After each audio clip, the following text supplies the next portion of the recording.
Okay, so again, I want to step back a little bit. I want to take a look at this, this concept that we've been putting together about biological molecules. The idea, again, behind biological molecules is, these are molecules. These are inanimate. These are non-living things, and how they interact allows living things to survive. More directly, especially, since what we're looking on the screen here is sugar. For that one characteristic of life that maintains homeostasis. You remember what I was telling you at the very beginning of the semester? What is that characteristic of life that allows us to maintain that balance, that makes sure that we, if we're hungry, we eat, that everything's kind of in balance, that our pH is in balance? What's that characteristic called? Remember? Or can you describe the characteristic?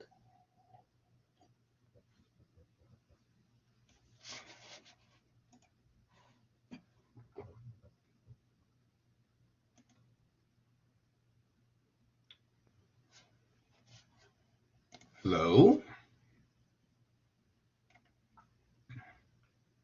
It should be in your notes. You're going to be able to use your notes on the exam. This should be in your notes. One of the characteristics of life that we talked about, I think, first or second time we got together.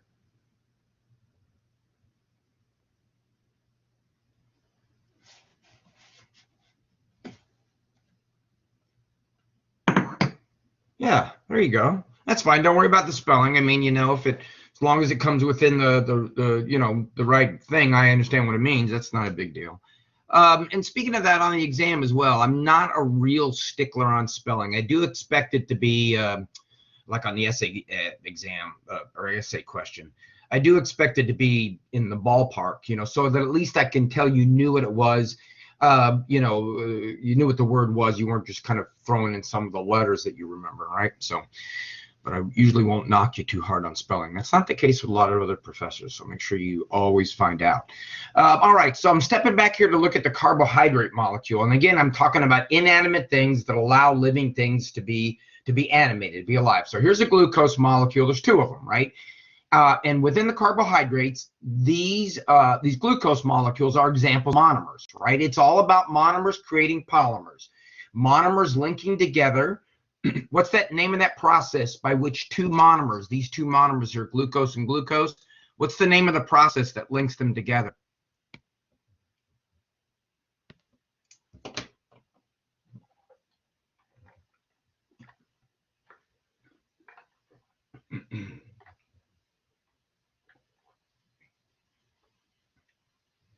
Folks, what's the name of that process that links those two glucose molecules together? Another question that you might expect to see on the exam. Yeah, right, dehydration synthesis, right? And if you forget which one is which, just when you're looking at if you were looking at a diagram of a chemical equation, look what's happening right there. Water's being lost. Now, we're not saying in the sense of something's being dehydrated. We mean that by virtue of this chemical reaction, the atoms that are released from each of those glucose create water. So you can see what I mean by loss, okay? I've also seen it sometimes called, actually, in older biology books, I've seen it sometimes called condensation synthesis, or the condensation reaction. The synthesis part is easy enough because we're making something, right? We're taking two little ones and making a big one. We're glucose and glucose to make maltose. The reason why you might see it condensation is, if you think about it, that's just the opposite of excuse me, of dehydration, right? If water is lost, for example, if you lose water to the environment, you're dehydrating, but the environment is gaining water, and that's condensing essentially. So water does on a cool surface, right? Water on a cool surface, like iced tea, the water molecules get closer and closer together, and they become instead of vapor, right? Water vapor, they become liquid water. So that's why you might see the condensation synthesis. All right, what's the name of the process that would then reverse that? So we got two dehydration syntheses on this chart, or on this screen, glucose and fructose making sucrose. But what's the name of the process by which we would reverse all this? Yeah, right. We use water to do it. So that's another way to remember. It's basically the reverse of what I just circled initially in the blue. Again, there's a lot of things I'm not including in there, like the enzymes and proper temperatures and all that. And we will, of course, discuss that in more detail. But chemically, this is what's happening, right? So the reverse of this hydrolysis is water is added. So instead of water leaving, the arrow would be in reverse, and it causes it to split. Sorry, folks. It seems like I have a rana in my throat. Arana. Anybody know what arana is? I think it's the same word in Spanish. Yeah, or I think what it means in Spanish is what it means in scientific language.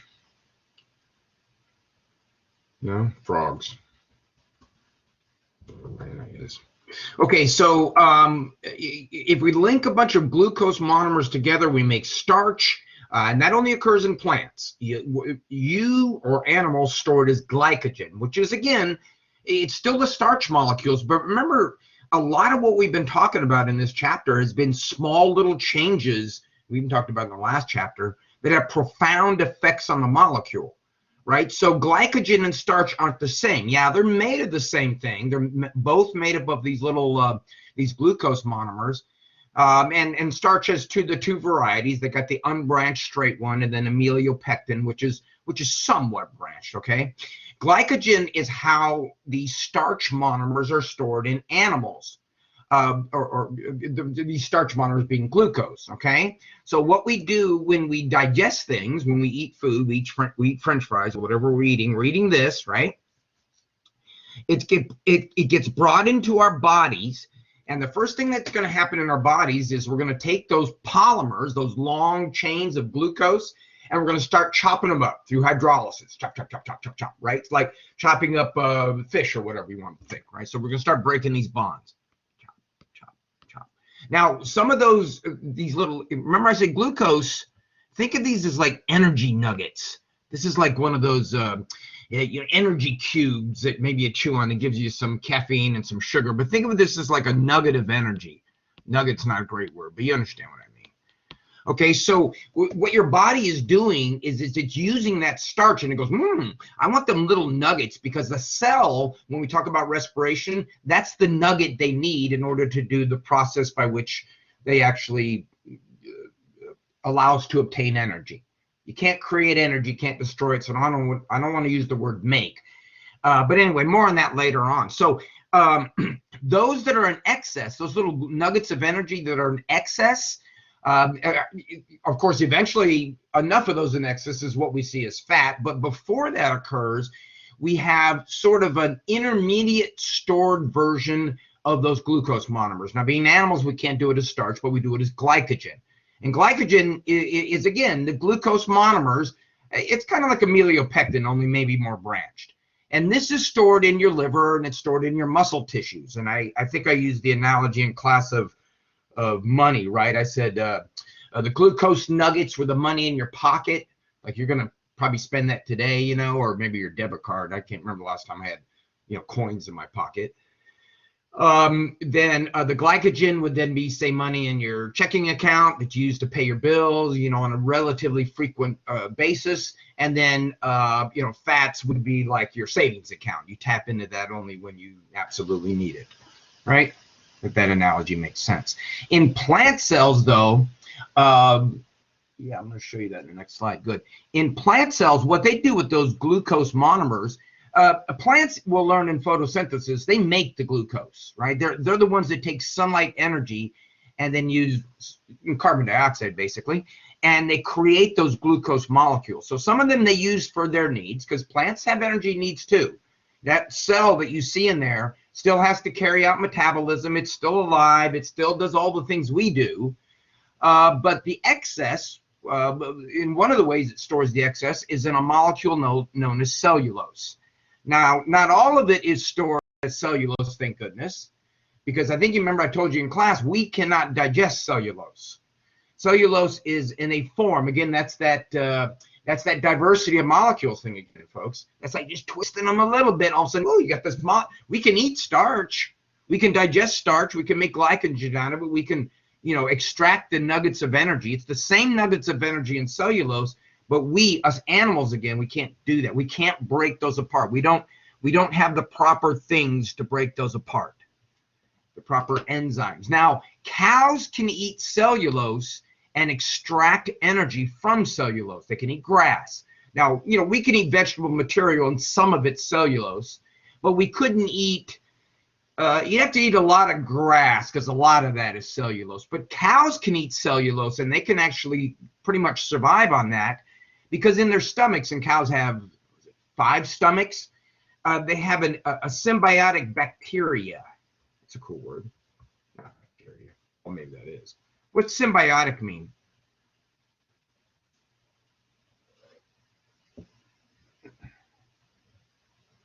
If you sometimes you take the roots, right? Like sim. Sympathetic.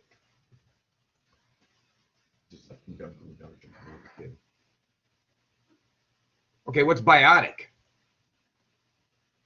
There you go, Marie. Similar. How can I? Similar is right. I'm trying to think of a synonym of that for sim. How about biotic? Anybody want to got one for what does biotic mean? What does bio mean? There you go. So sim in this particular context means basically side by side. So in a symbiotic relationship, what you have is 2 organisms living in relationship with one another. I think you think of side by side as, oh, here's the giraffe and the cheetah hanging out side by the plains of Africa. And they ain't happening, of course. The cheetahs are eating the giraffes. But that is still a relationship. Predator-prey is a relationship. Something called mutualism is a relationship. In mutualism, 2 organisms, right, because predator-prey is 2, are interacting in a relationship. Predator-prey, we would say, is a plus-minus relationship. Eating is good, being eaten is bad, right? What do you think, if using the pluses and the minuses, what do you think mutualism is? So what do you think happens? Yeah, equal, but there also is another one called competition. Competition is equal. Competition is negative, because in competition, nobody gets everything. So Colin, think again. It is equal, but which side of equal?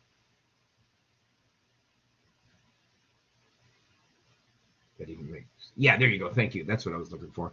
So mutualism is a positive relationship for both critters.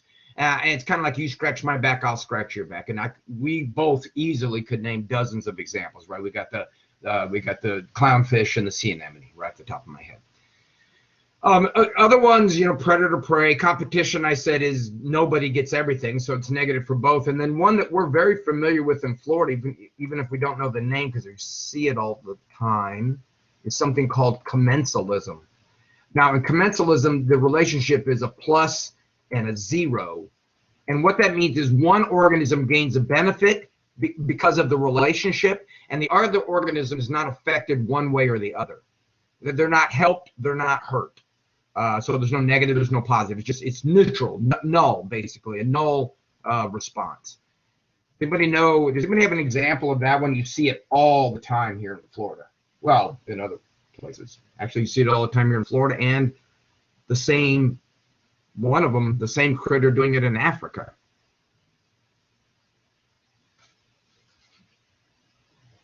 Driving down the road, getting ready to sing a song. And you see cattle on the side of the road, cows grazing on the field. What very often do you see hanging around those cows?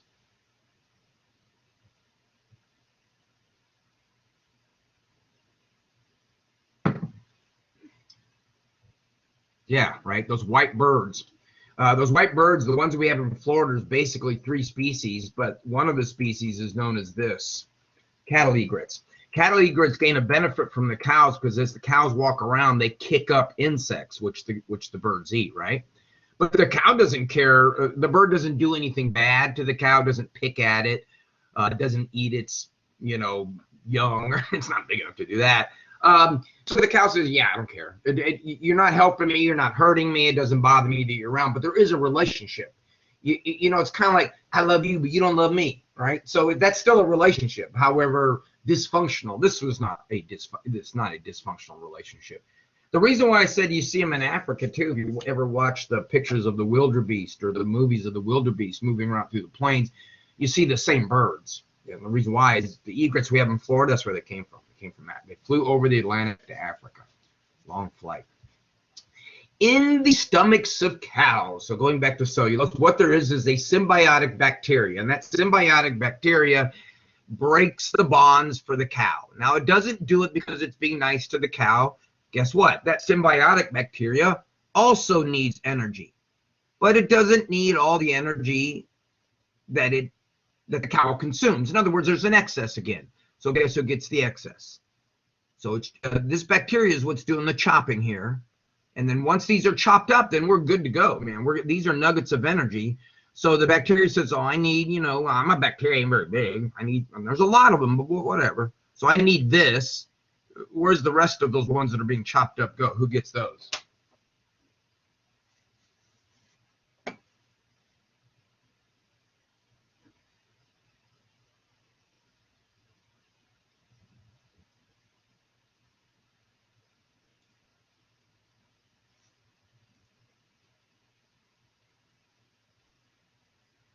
Well, in the gut of a cow, living in the stomach of a cow, who do you think is going to get those excess little nuggets of energy?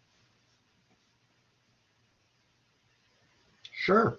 So that's a symbiotic relationship, isn't it, right? The cow gains this benefit of eating cellulose, which as an animal, you can go out and graze all day on grass, and you're probably going to starve to death because you don't have that symbiotic bacteria. But the cow does. So the bacteria finds a really nice, warm, liquidy place to live, right? That's the stomach. Even though it's very acidic, the bacteria has adapted to that. And it finds it constant. You know, you don't have to go out as a bacteria and roam around finding cellulose. You just can't hang out in this warm soup and something dumps cellulose on you all the time. And it's like a bonanza, man. You chop up these cellulose molecules. You have so many that you don't mind that sharing with the cow. Symbiosis, living side by side. All right, so we got cellulose, which is a carbohydrate, like all these other ones that we've been talking about. But interestingly enough, it's a carbohydrate that has more like it has a structural function, right? Because these molecules, because of the way they're constructed, because what we've done is actually taken a glucose molecule and flipped it over. Look at this. This is so neat. Talk about little differences. All right, this is glucose. And this is glucose, but notice one's designated alpha and then one's designated beta. Do you see the differences between difference between the two?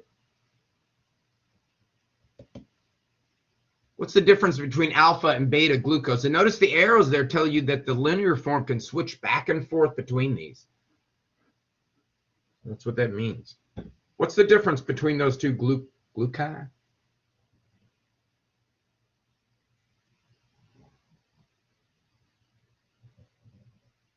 Yeah, one's facing down, one's facing up, right? And remember I said with single bonds, you know, they don't rotate. So that that orientation of the H over the OH or the OH over the H can't really flip around. So these would be considered what of one another? What is that word we use to refer to molecules that have the same atoms, same number of atoms, but they're arranged differently?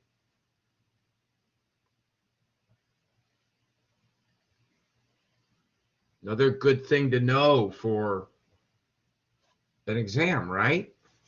What's the name of those types of atoms that have, you know, alpha and beta glucose are what of each other?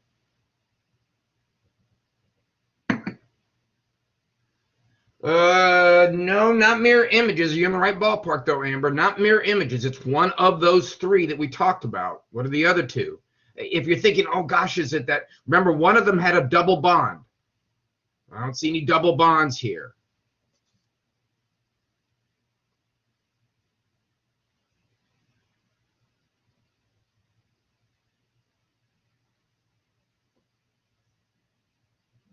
Well, can you just, if you can't, yes, there you go. Thank you. Yeah. Right. I imagine myself, I'm hearing through cyberspace all these wrestling of papers. Structural isomers, right? Those are structural isomers. So by definition, isomers, same molecule, just a one little difference. Now, what does that do for these glucose monomers when you link them together? Well, depending on what you're using, depending on whether you're using the alpha glucose version or you're using the beta glucose version, you get a little different chemical arrangement. Notice, see the yellow OHs? They're all the same side on starch. They're all the same side. They're on the bottom, okay? Notice when you're using the beta glucose monomers, because of where those OHs are arranged and they can't spin around, the molecules have to basically flip themselves. All right? So one's facing down and one's facing up. Okay, now the significance of the part that's colored in yellow is the fact that think of those yellow parts as sticky ends, chemically sticky ends. I don't want to get into the chemistry of it because that's going off on a detour. But because of that OH group, that hydroxyl functional group, right, that creates sticky ends to it. Now, if you were just going to make a guess, all right, an educated hypothesis between these two strands of glucose monomers, between starch and cellulose, if you took strand upon strand, if you laid them down one on top of the other, which ones do you think would probably link up better, would stick together better?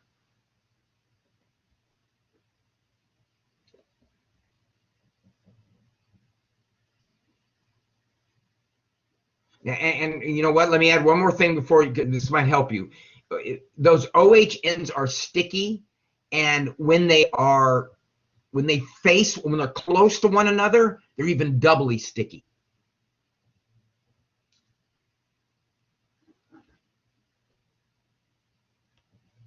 Imagine we got a chain of OHs sticking here.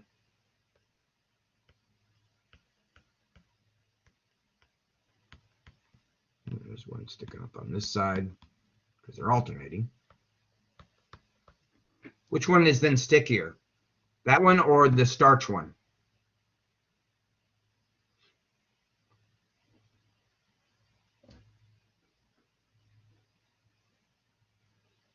Think of them as spots of glue, right?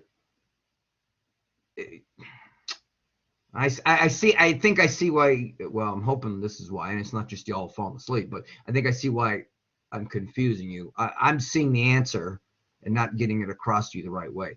When you take cellulose molecules and you put strands of them together, what they basically do is they interlink those OHs.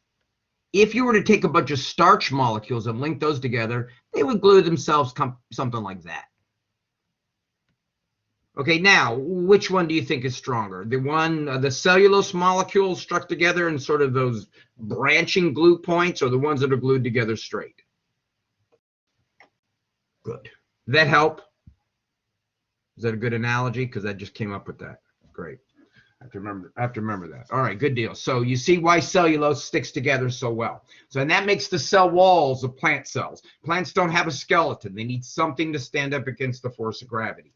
Insects use a very similar idea, strands of chitin that link together and make, like the animal form of fiberglass or cell walls. So if you don't have a skeleton, you use a cellulose, and if you don't have an endoskeleton that you can make a bone or cartilage, if you even have one, worms, for example, they have a different kind. They don't have a skeleton, really. But if you're an insect or a crustacean, a crab, lobster, those kind of critters, you have an exoskeleton. It's made of chitin. That's what this cicada, this green critter, is leaving behind. That's chitin, basically. Again, you could eat chitin. It is essentially a sugar. It is essentially glucose, but you can't chop it up. You couldn't break it up. It would be roughage, go in and come out the same way. I don't know of any animals that can break down chitin. There might be some. I'm sure there are bacteria that can do it. Yeah. Chitin's also found in fungi. More on that if you want. I'll talk to you about it in bio too. And if you ever get stitches, they don't use cat gut. I think they used to, but they use chitin. All right, any questions on chitin? I think that's a good little, just to kind of finish it up with the idea that not all of these molecules have to do with energy. Some of them have to do with structural components or what they can do for them structurally. Although some critters, like those bacteria, can use them for energy. Let's talk about lipids next, all right? Okay, lipids are basically a fancy word for fats, the things you know as fats. You could look at the polymers right away if you want. Triglycerides is a more chemically correct way to refer to a fat, but just in general, things that we call fats and waxes, oils, phospholipids. Oh man, we'll talk about those. Those are cool, especially from a biogenesis, a life beginning away. Phospholipids are fascinating. And then steroids, and I want to tell you right now, there are two types of steroids, folks. There are lipid steroids, and then there are protein steroids. So here we're going to be talking about lipid steroids, obviously. Steroids are called steroids because they have a very unique, lipid steroids because of a very unique chemical structure. So anyway, the monomers that make up the polymers, and again, these lists are not necessarily exhaustive. I haven't maybe listed all the monomers. But the more common ones are something we call the glycerol. Now, you saw glycerol in lab. Remember, glycerol was, oh, come on, pen. One second. My pen just died. Is this one dead? Glycerol was 3 carbons, hydrogen, hydrogen.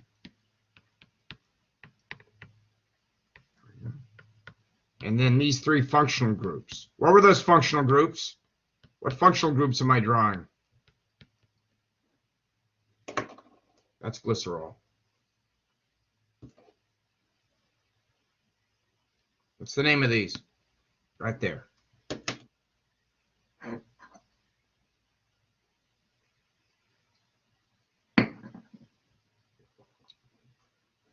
Thank you. That's a hydroxyl functional group, right? When you don't know it, guess it. Remember what I told you? All right, so glycerol and these things called palmitic or fatty acids. All right, I'm going to show you those on the next slide. So those are the common monomers, and then as again, those common monomers make up some of these common polymers. So let's get to the nitty-gritty, the chemistry of a triglyceride. Now, without even going to the next slide yet, look at the name of that word. Look at the name of that word. There you go, Steve. Look at the word triglyceride.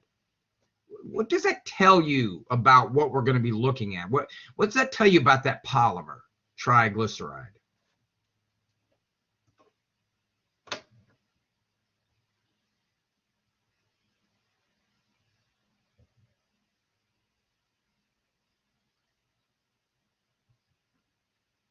Yeah, 3 of something. Yeah, there you go, 3 of something. And now kind of look at the word glyceride and notice that that's very close to glycerol, isn't it? Jasmine's got it hit it right on the head too. Yep, it's 3 fatty acid chains, okay? So a triglyceride is that glycerol molecule, 1, and then 3 fatty acid tails. That's what we call it a triglyceride. So I'm going to flip the slide. There you go, see? See, there's the glycerol on the left that I just pointed out to you. We just identified those. See, the nice thing about hydroxyl functional groups, they're sticky. Oh, that's a nice thing they do. We just found out the cellulose. They engage in that dehydration synthesis reaction. See, that's what's happening in blue, right? We're going monomer. There's a monomer. This is a polymer. It might be a big one, but it's still a subunit of that organic molecule.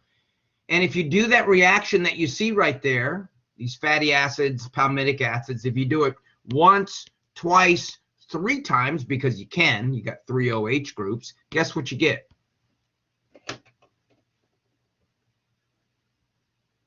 See, you get a triglyceride or a or a fatty or a fat molecule, or what's the word that they have there that I always hate because it's so triacylglycerol. Just call it a triglyceride. Much easier word. Now the ester linkage there, I don't talk about, just to tell you what that is. There's ways in which carbons and oxygens and other molecules can bond together, and they form these types of linkages. For our purposes here, just to you know that that's what that's referring to, something to do chemically with the way that's linked together. If you take my Bio 2 class, you find out that what's called an ether linkage, which is a little bit different, has some very, very interesting effects on life on Earth. So again, that little changes in chemistry that have these profound effects. So you guys hungry now? Let's look at, we're talking about fats. Let's look at some fats. The one on the left we like, it's good. It makes things taste good. Butter. If you're going to make a cake, you got to make it with butter. You can't make, I mean, you can if you're healthy, don't get me wrong, but cookies, come on. Right? I mean, okay, think about those Snackwell cookies. Snackwell cookies, what is significant about Snackwell cookies? They have a Snackwell Oreo, as a matter of fact. It's not really an Oreo. But Snackwell cookies are good for you because of what?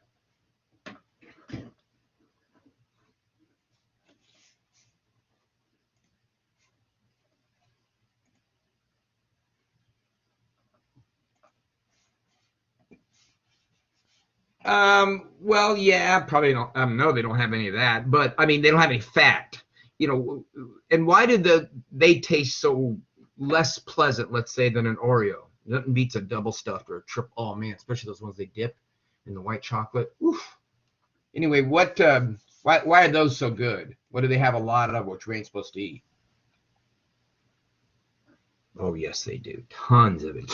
Right, fats make things taste good. Now we're going to talk in just a second about the different types of fats, because saturated fats is what really makes things taste good. Saturated fats are the ones that are bad for you, and unsaturated fats are the ones that are better for you. And there's a variety in between. You can be, for example, polyunsaturated, so you're really unsaturated. You can be monounsaturated, so you're kind of unsaturated. And then you can be just fully saturated. Now, I'll talk in just a second about what we mean chemically by saturated. It does have something to do with it chemically. There is another type of fat known as a trans fat. And a trans fat is what, you know what, oh, I don't want to get in trouble again for talking about someone's restaurant.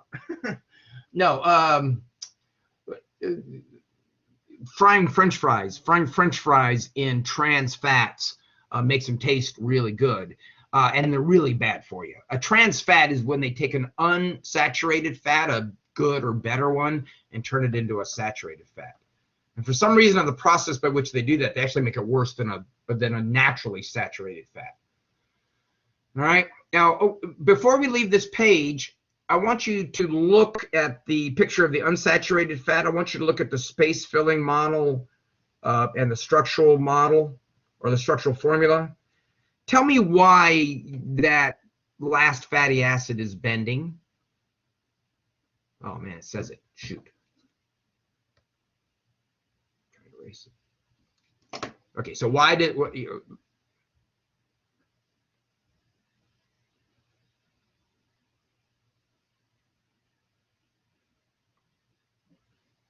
Right, it has a double bond. Why would it, being a double bond, prevent? Oh, okay, so in other words, with the double bond, it bends like this.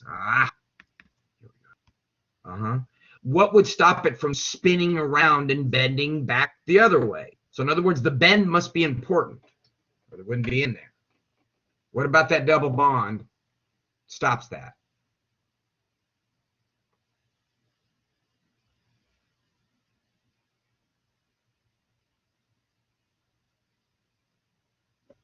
Put your two fingers together. Single bond, or yeah, double bond couldn't bend and stay like that. Right, Amber? Right, put your two fingers together, just two. There you go, that's a single bond. You can wiggle it around in a circle. Put your two fingers together, and you could, of course, but you can bend them this way. Right? But it's not, you can't wiggle them around in a circle. So you can get a set bend. So if for some reason making that molecule, it's important to have that bend for the shape of that molecule, then you can do that by putting in a double bond. Single bonds are flexible. They can spin around and all that sort of stuff, right?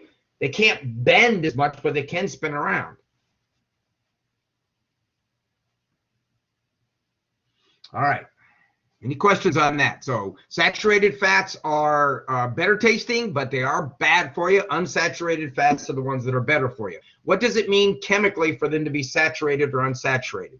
All right, this is a polyunsaturated fat.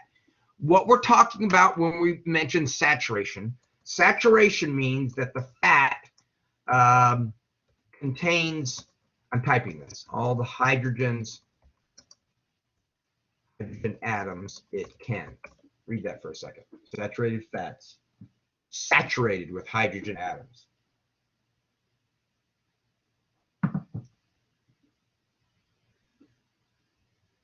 So this is a polyunsaturated fat. And the reason being is, let's look at the first fatty acid tail, this one at the top.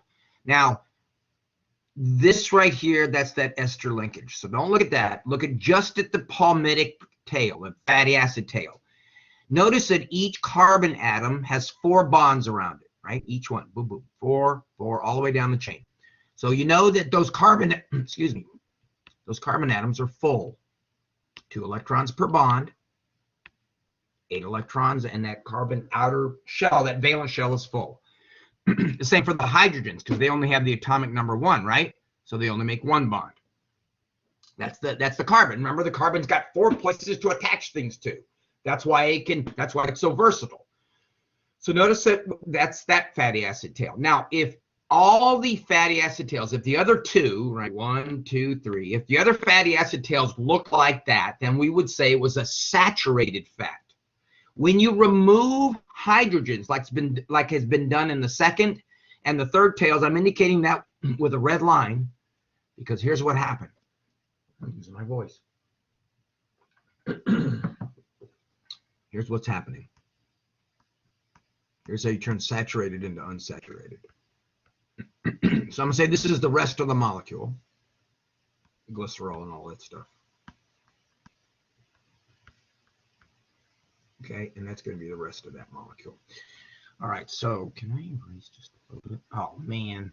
Anyway, there's a hydrogen here initially. Bear with me, folks. There we go. There's a hydrogen there. Now, this bond is a single bond at that time. What happens is one of the hydrogens gets removed. Okay, when the one on the left, let's say, when that hydrogen gets removed, this carbon becomes unstable because it's now only attached with 3 bonds. It's only got 6 electrons in its valence shell, right? The hydrogen, when it leaves with its electron.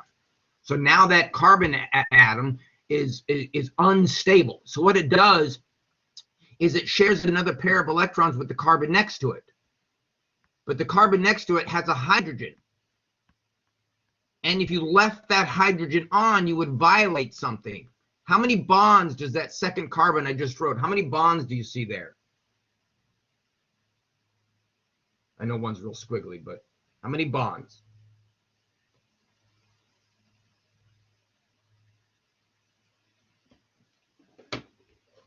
No, just the carbon on the right. Not all bonds, just the carbon on the right.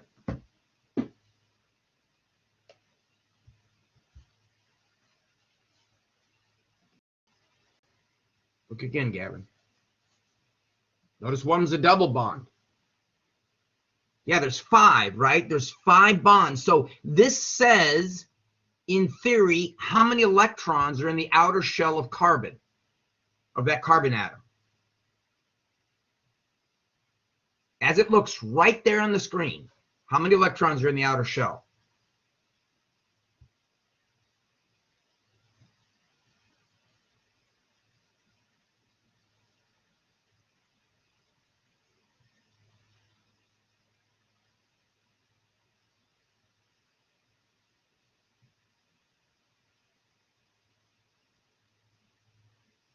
Two electrons per bond, folks. Each bond represents a pair of electrons being shared covalently. So 5 bonds, 10 electrons. That can't happen, right? You can't have 10 electrons in your outer shell. That's a violation of physics. You can only have 8, correct? It's so much a set principle that sometimes in chemistry you hear about the octet rule, octet 8. Huh? You can't have 8 electrons in your outer shell. So when that carbon on the left, makes that double bond to the carbon on the right. Doggone, I can't erase the whole thing, but this hydrogen has to fall off as well. Okay, does that make sense? Do you see how we got from one to the other? So the hydrogen falls off the one on the left. That destabilizes the carbon. It's only got 6 electrons in its outer shell. It double bonds to the carbon on the right. It could do it to the one on the left too. But anyway, it double bonds to the carbon next to it. That upsets that carbon. That carbon can only have 8. Now it's got 10. So how does it rectify that? It gets rid of that hydrogen atom. And the hydrogen atom takes its electron, and now everybody's happy. Okay? All right. So bottom line here is, how do we recognize a monounsaturated from a polyunsaturated fat? It's real simple. Look for the double bonds. If there's no double bonds, I'm not talking about that one to the oxygen, by the way. That's the ester linkage. Forget that one. But if there's no double bonds out in these tails, it's saturated. If there's one, it's mono. If there's more than one, it's poly. Piece of cake, right? Which fats are better for you?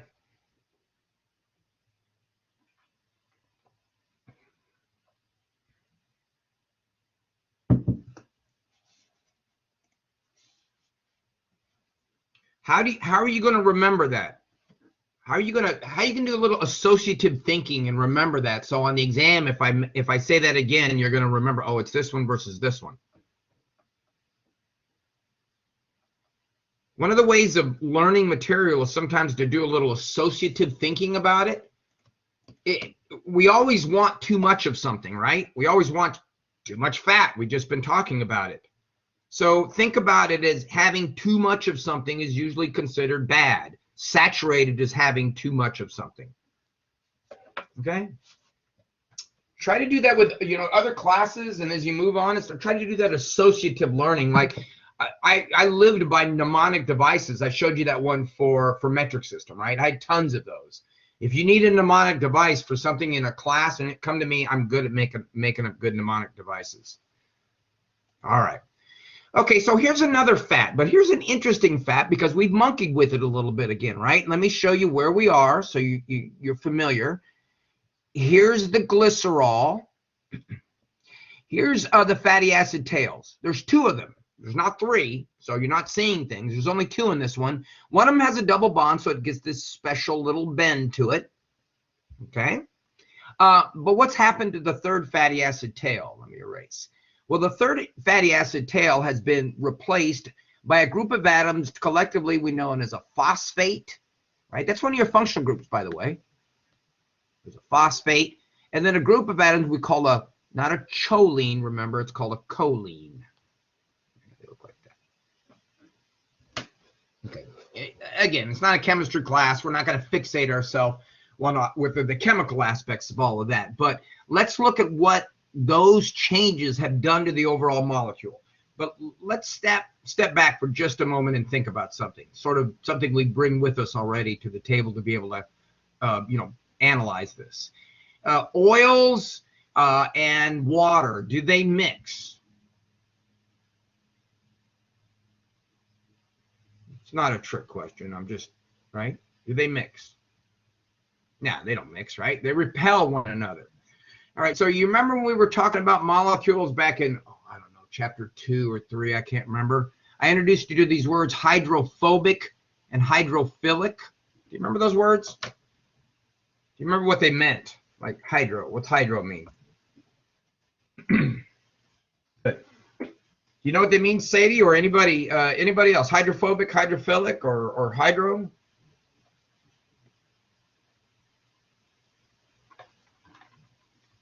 Okay, so if you're hydrophobic, then you're afraid of water. There you go. And if you're hydrophilic, then you're not afraid of water. And we're not talking about emotion here. We're talking about attracted. So hydrophilic things are attracted to water. Hydrophobic things are not. At the time, if you remember, I said that's how your laundry detergent works, right? I said that's how your laundry detergent works because you have to take the hydrophobic oils off your clothes and dissolve them in hydrophilic water, which you fill the washer with. Okay, so now here's what we've done. we've made another one of those molecules. What was the name for that kind of molecule too? That molecule that was both hydrophilic and hydrophobic. Oh man, there's 3 names for it. Which one did I give you? There's a name for that kind of molecule. From a molecule like the laundry detergent. I give you this one. Empathic. I can see.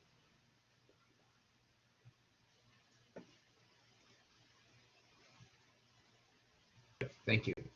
All right, so that's a molecule that's amphipathic. There's another word for it, and I try to remember just to give you one so I don't confuse you. But that ambivalent, like I don't care one way or the other. Okay, so that's another word for it. I think there's even a third, but amphipathic. Okay, amphipathic is a molecule that has both properties. It's got a hydrophilic head and a hydrophobic tail. Laundry detergent has that, and so does this thing. The name of this molecule is reflective of how it's made. It's got a phosphate group attached to a glycerol, which doesn't have 3 fatty acids, it's got 2. So it's a phospholipid. Okay? Now, when you put phospholipids in water, this is what they do.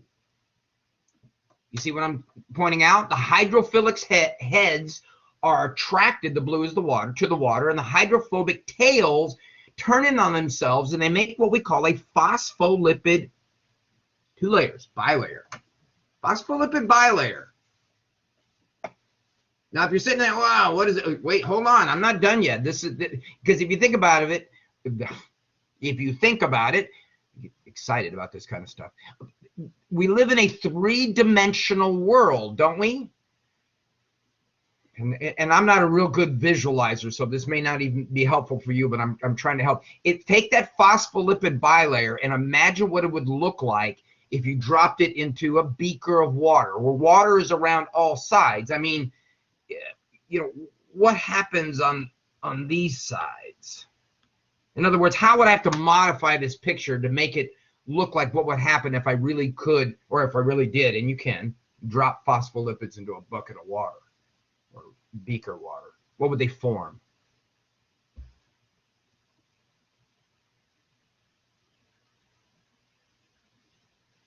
If you remember the time, I think I even mentioned when you mix water and oil together, if you look closely, the oil makes these little things.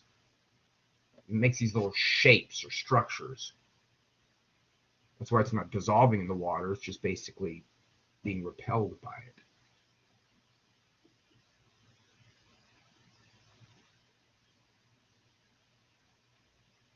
No?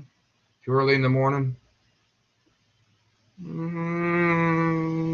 Kinda. Take a look here. There's the same picture again, just a little bigger, right? What if we dropped it into water in this 3-dimensional world? It'd form a sphere, wouldn't it? It'd form a bubble. Wouldn't it form a bubble? Yeah, if we took into account that there's water all around, even at the ends, right? That you don't. This is a 2-dimensional picture. In a 3-dimensional world, that's what those phospholipids would do in a bilayer. They would form a hollow sphere, and the water would be on the outside, right? Because here's the hydrophilic heads. The water would be on the inside because there's the hydrophilic heads. So they would face in and out. And that does that naturally. That doesn't need any living organism to do that. It doesn't need any little factory of cellular machinery to make that. That happens naturally. Now, why am I getting so excited about this? All right, when we get into cellular structure, or we start talking about cells and how cells work, and we start talking about membranes and how membranes work, and cells are the smallest thing that have all the characteristics of life. I'll say that again when we start talking about them, but they're the neatest things you can ever think about. They got all these little gizmos, the nuclei, sometimes they don't, ribosomes, all these little machinery that's doing all this physiology.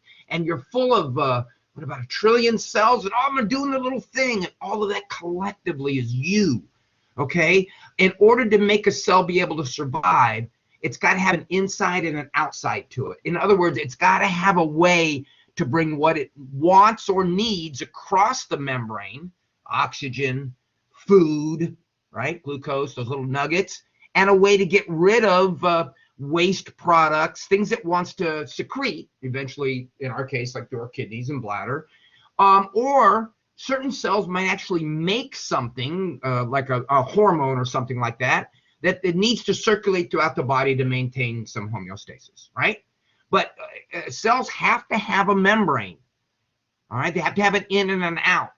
The inside, the membrane of cells, one of its primary components, you're going to see this again, are these phospholipids in a bilayer. When we're talking about the beginning of life on Earth, which is something I talk about in Bio 2 a lot more, we discussed the fact that one of the hypotheses is this is how cells came about, that there was this soup of organic machinery that were churning out things, and then eventually through time that became enclosed in the cell. And that concentrated and regulated.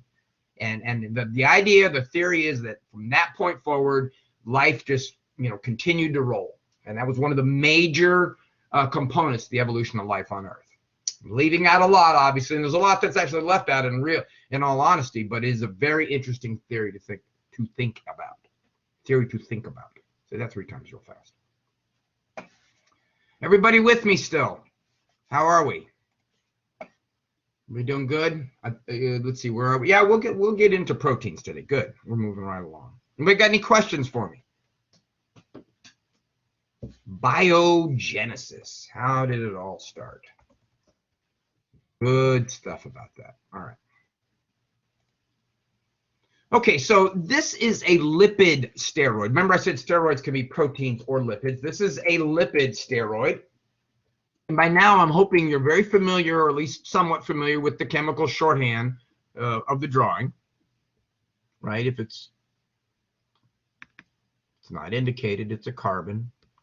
If it's not indicated, it's a hydrogen.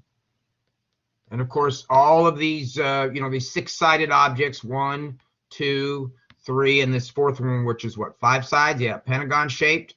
So we got 3 hexagons and a pentagon, 2 hexagons on one row. Then the other hexagon and the pentagon kind of offset by a row.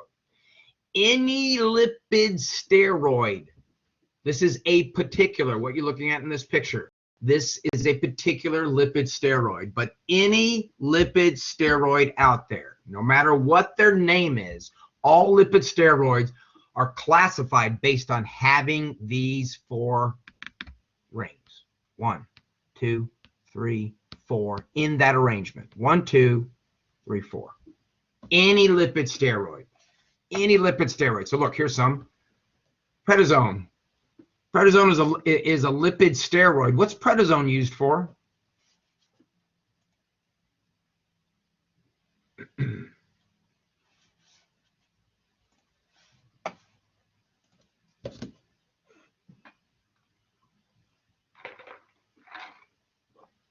Yep, it'll do that. Anti-inflammatory, allergic reactions. Now, if you're wondering, oh my goodness, now what's all this jagged lines here? That's more of showing you the shape.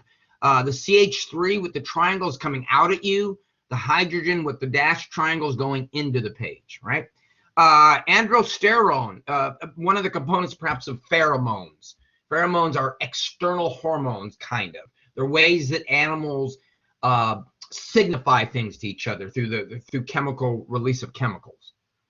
I can visually talk to you. I can, act out something. You could see that. I could also release a chemical. It's the studies where they've done whereby women who work closely together will oftentimes become monocyclic or on the same menstrual cycle. Have you heard about that? Because of something that's released by during the menstrual cycle of a female into the atmosphere, it drifts off, and these other women intake it, and it gets everybody cycling on the same. You guys ever heard of that, sort of, or have you ever experienced that? If you've ever worked, and you're female, of course. Yeah, that's what we mean by pheromones, those kinds of things. And we already talked about estradiol and testosterone, but again, those are lipid steroids. So the next time your doctor prescribes you a medication, and it's a lipid steroid. Take that little piece of paper out, the one that they cram in the prescription. It's like, you unfold it, it's as big as a poster. Usually, typically, will have the chemical formula on it. Look and see if you can figure out if it's a chemical steroid or not. That'd be a good thing to know for the exam, too, how to recognize a chemical steroid. Lipid steroid. Why do I keep saying chemical?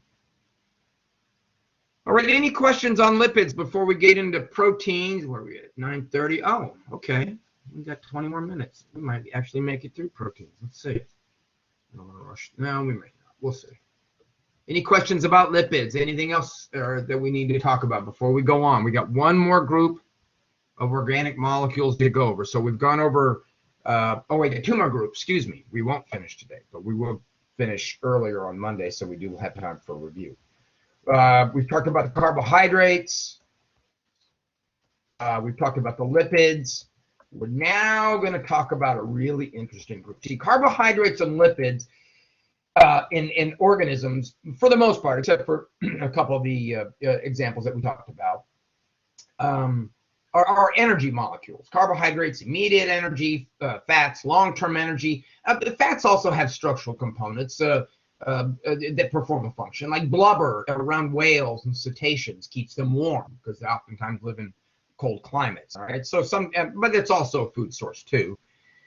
Proteins can be a source of energy, no doubt, but proteins have a lot of other functions. Not only being your structural molecules, the things that make you what you are, whether you're a bacterium or an animal or a plant, but also all those molecules that regulate that metabolism and take care of that metabolism. All those molecules that do those that machinery that I've been talking about. Okay, the monomers, let's get the terms going first. The monomers of proteins are known as amino acids. Amino acids, all amino acids, have two functional groups. What are they? What are the two functional groups that are found in all amino acids?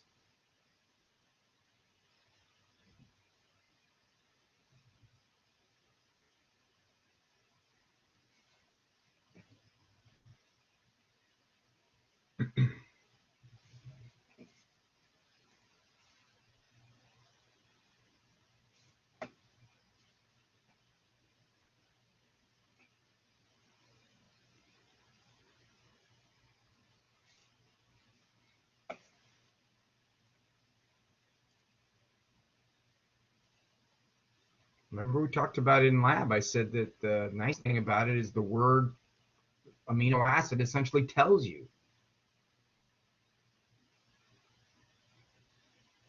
That 15 people signed in. I've only been seeing from 2 or 3 people. Barbara, Amber and Cherry, yeah, right. Okay, so but that's not the name of the functional groups, right? What's the name of the functional group that contains nitrogen? Colin, Barbara, Aura, the rest of you. Let's all get involved here. It's an amine, yes. And the other one? The acid one, which functional group is that?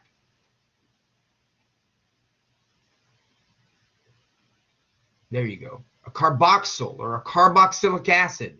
There you go. That's how you remember. That's how you remember. Okay, if I asked you what functional groups are found in amino acids, easy. It tells you amine and a carboxyl, which is also called carboxylic acid.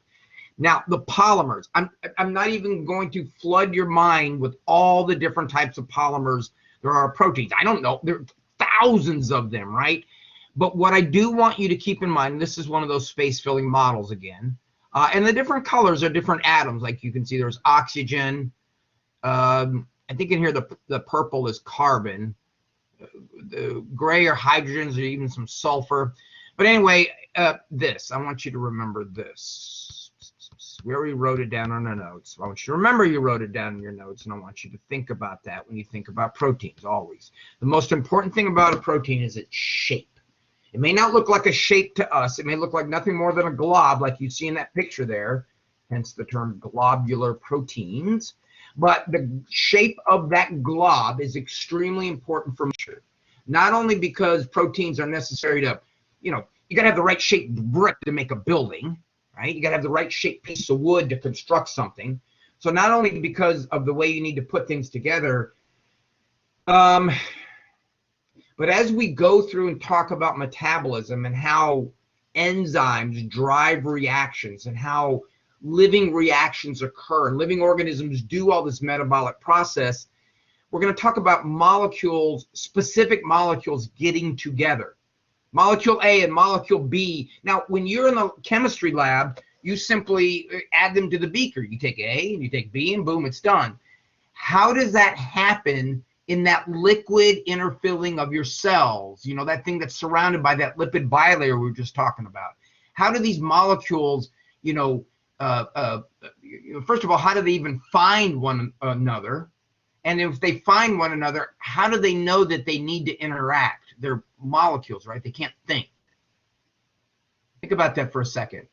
How does a molecule on one side of a cell, molecule A that needs to react with molecule B to do something in your cell, or maybe a part of your cell, like maybe there's one of the organelles that we're going to talk about is B, and A needs to get there to be used by that organelle. How does that happen? If both of these things are inanimate things, they're molecules.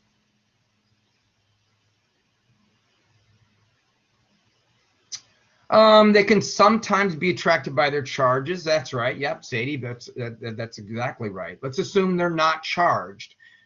Let's assume even if they're charged that they have to be close enough to be attracted. How do they even get close enough to each other? Like a magnet, you could pull it far enough away. They're not bonded. A magnet, you could pull far enough away that they would no longer attract one another. There's no chemical bond. There may be eventually carrying, right? But there's no chemical bond right now.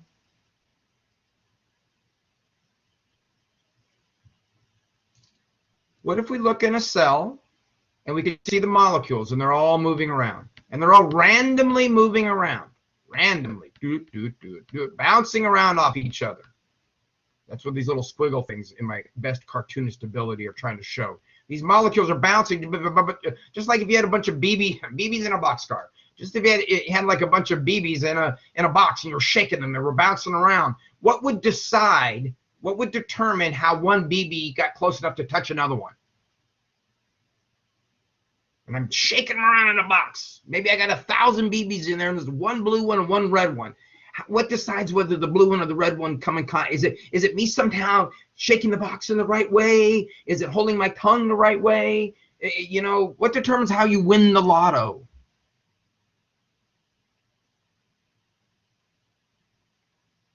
Yeah, chance. Okay, so molecules find each other across the cell simply by bumping into one another. Now, luckily, there's a lot of them. So there's a good chance of an A reaching a B because there's hundreds of thousands of A's and B's. All right, now next step. How does, other than charge, which Sadie was right about, how is one molecule going to fit into another molecule? Now, if you need a little help on that, how does the key on my car, which I don't have, only open the door to my car? The key is a piece of metal. It doesn't know. I could go put it in your car. Why doesn't it open your car?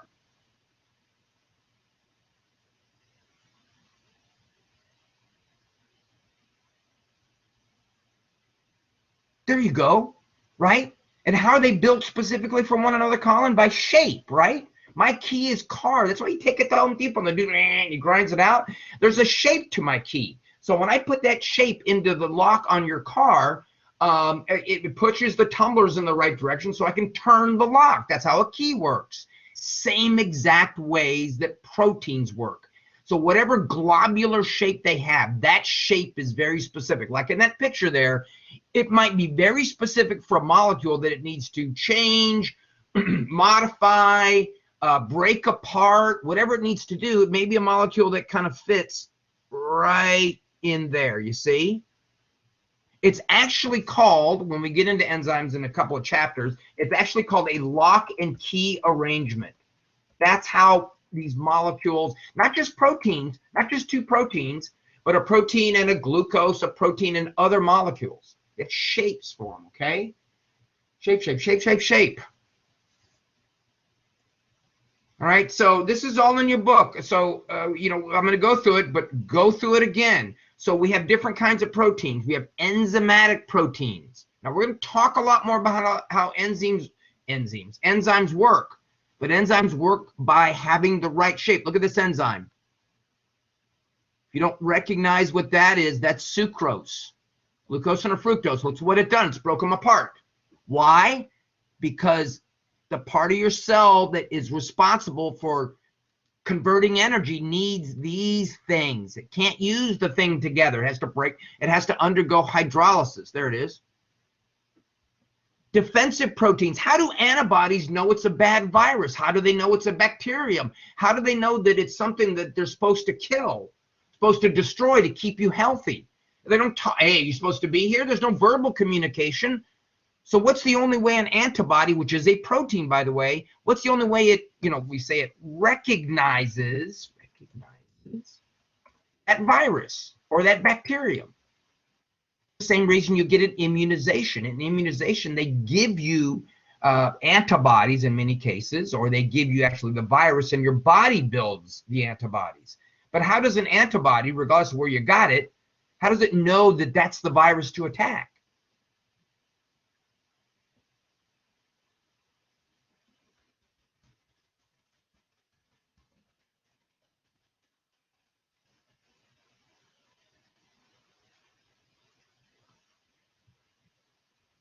Amber, Kelsey, Kirian, who else we got here today? Shaniqua, Shayla. What is it? Yes, it does. How does it know it's foreign? In other words, how does how does your car know that's not your key?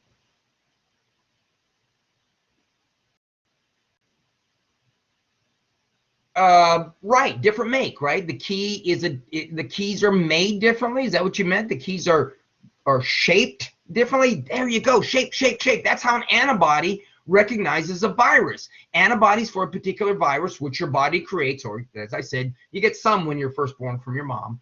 But they recognize the shape of a virus because they have the shape, just like my truck key recognizes my truck because of the right shape.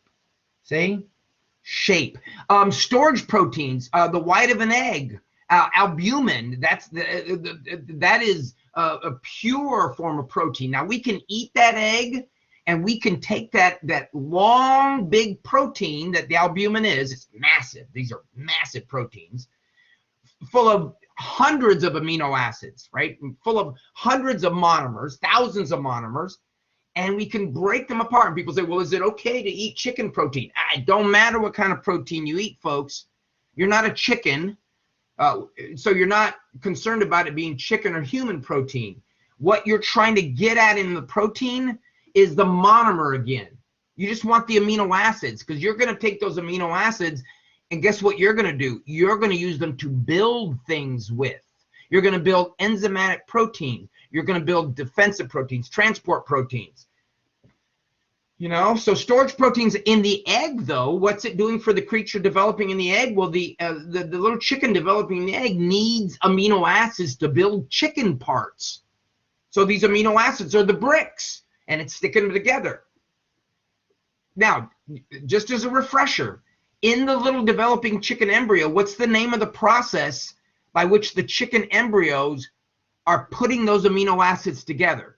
How are they linking those smaller monomers and making bigger polymers? What's the name of that process?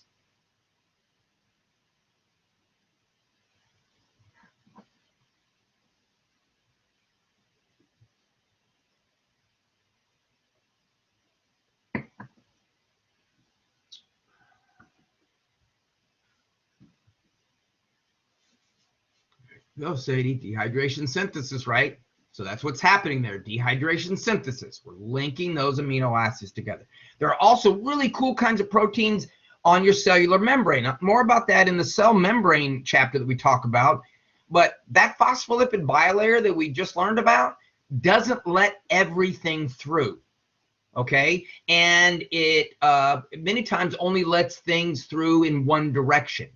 And it regulates which way, it regulates not only which way, but how much is let through. So again, these are not thinking things, these proteins, these transport proteins that you're seeing in the picture there. So, how do they know to do that? Well, once again, it has to do a lot with shape, and also has to do with charge. Like the example, hemoglobin. in your bloodstream, you have a protein known as hemoglobin. That's why you need iron. Iron is a foundational element of constructing hemoglobin. That's why it's not good to be iron deficient. You become anemic. But hemoglobin carries oxygen. It also carries carbon dioxide, so it gets rid of the carbon dioxide. But that's what moves oxygen around your body. That's what moves it through all the parts of your body, so your cells in each of those parts can live. And then there's other, like I said, transport proteins. But we'll talk more about that when we actually get into the chapter on membranes. Proteins can also be, they're also all hormonal proteins, like insulin, for example. Insulin controls blood sugar. Receptor proteins, I still haven't figured out how to let you guys see a picture and then come back to the whiteboard with having to reload it again. So unfortunately, I wanted to show you an awesome photograph of a synapse. You know what I can do? I bet you I can link it, though.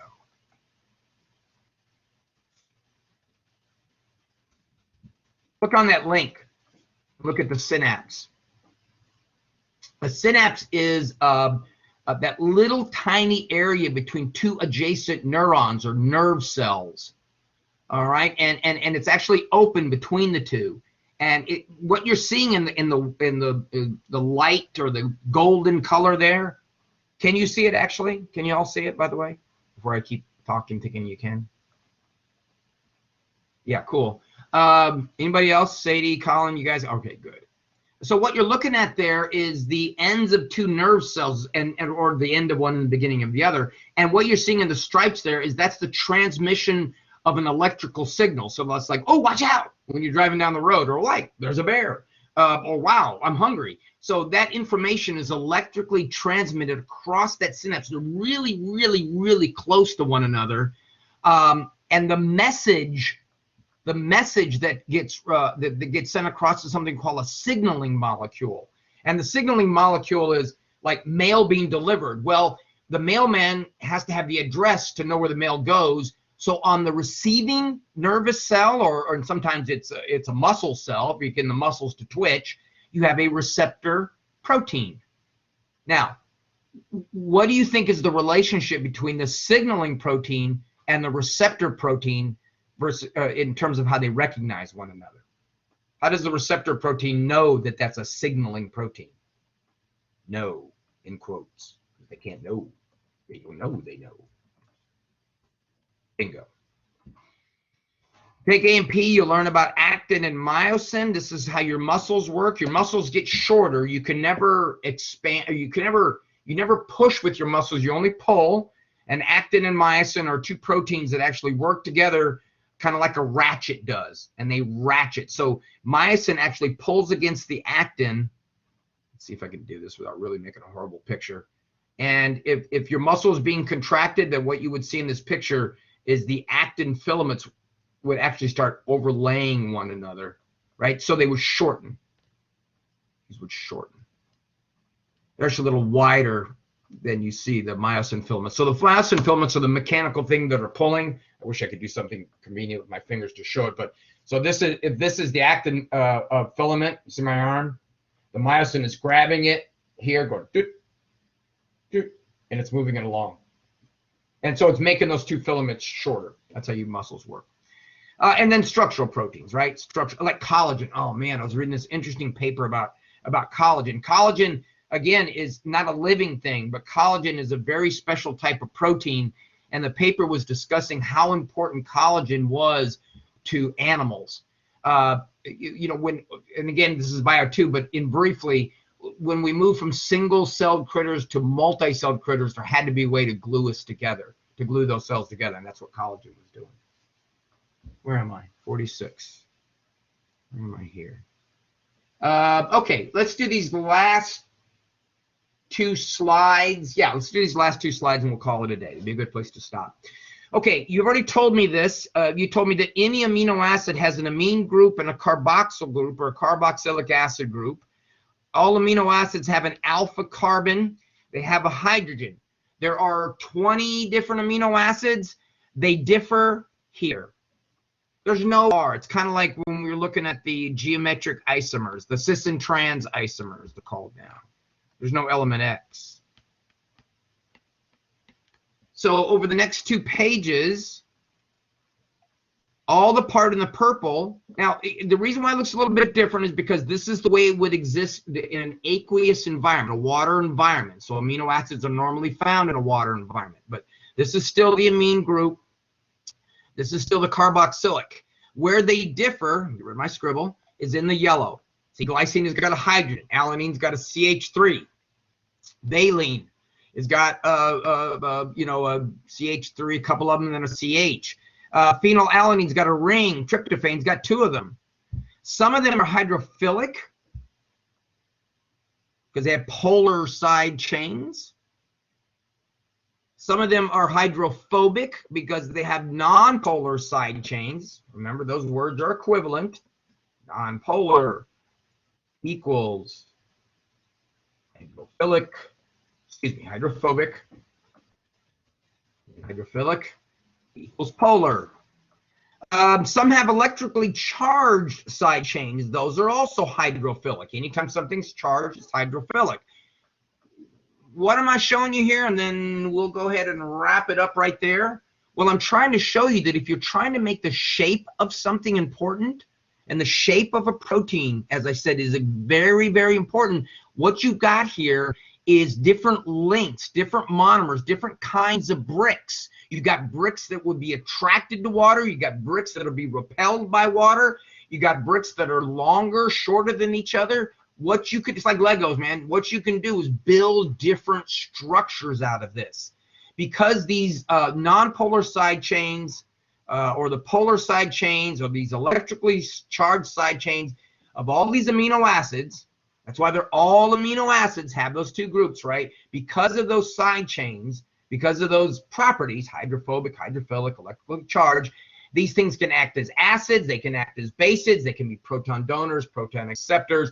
They can, when there's a bunch of them together in a long line, thousands of them, they can fold up, different parts can fold up so they're repelled by water. So if there was a bunch of polar side chains in one part of the protein, it'll actually fold up and so that it's repelled by the water.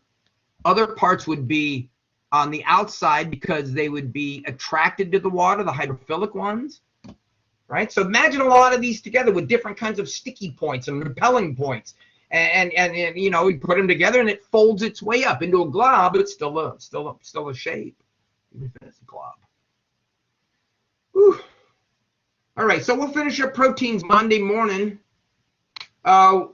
You're not doing the lab that's in the file. I actually have the lab on my desk. I'm going to review it, make sure that it's all ready to go, and then I'm going to send it to you no later than today, certainly by this weekend, okay? So anyway, if there aren't any questions, that's all I have for today. Y'all have a good day.